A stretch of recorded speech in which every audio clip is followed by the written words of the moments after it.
ज्योति के प्यार पे क्यों उठ रहे हैं सवाल। और भोजपुरी में आज है बहुत खास दिन। तो सबसे पहले तो वीडियो को आप लोग अंत तक देखिएगा और वीडियो को लाइक और चैनल को सब्सक्राइब करना बिल्कुल भी ना भूलिएगा। आज है सुलभ कुमार जी का बर्थडे। आपको पता है सुलभ कुमार जी कौन है? इन्होंने भोजपुरी में बहुत बड़ी देन दी है। ये अंकिता फिल्म्स के मालिक है और डिजिटल किंग भी कहे जाते हैं। 1 फरवरी है और आज है इनका जन्मदिन। इससे पहले भी इन्होंने पवन सिंह और खेसारी लाल जी के बहुत से गानों में बहुत अच्छा काम किया है। अंकिता फिल्म्स एक ऐसा चैनल है जो जीरो से हीरो बनने का सफ़र रखा है। ये चैनल ऐसा है कि किसी को भी रातों रात स्टार बना देता है।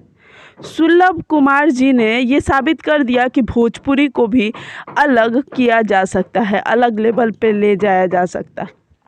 सुलभ कुमार जी का आज जन्मदिन है, तो आप उन्हें उनके फेसबुक और इंस्टाग्राम पर जाकर उन्हें जन्मदिन की ढेरों शुभकामनाएं ज़रूर दें। इधर ज्योति सिंह और उनके टीम पर पवन सिंह के कुछ लोग ये सवाल उठा रहे हैं कि ज्योति सिंह लगातार पवन सिंह के नाम से ही चुनावी प्रचार कर रही है, दम है तो अकेले क्यों नहीं कर रही।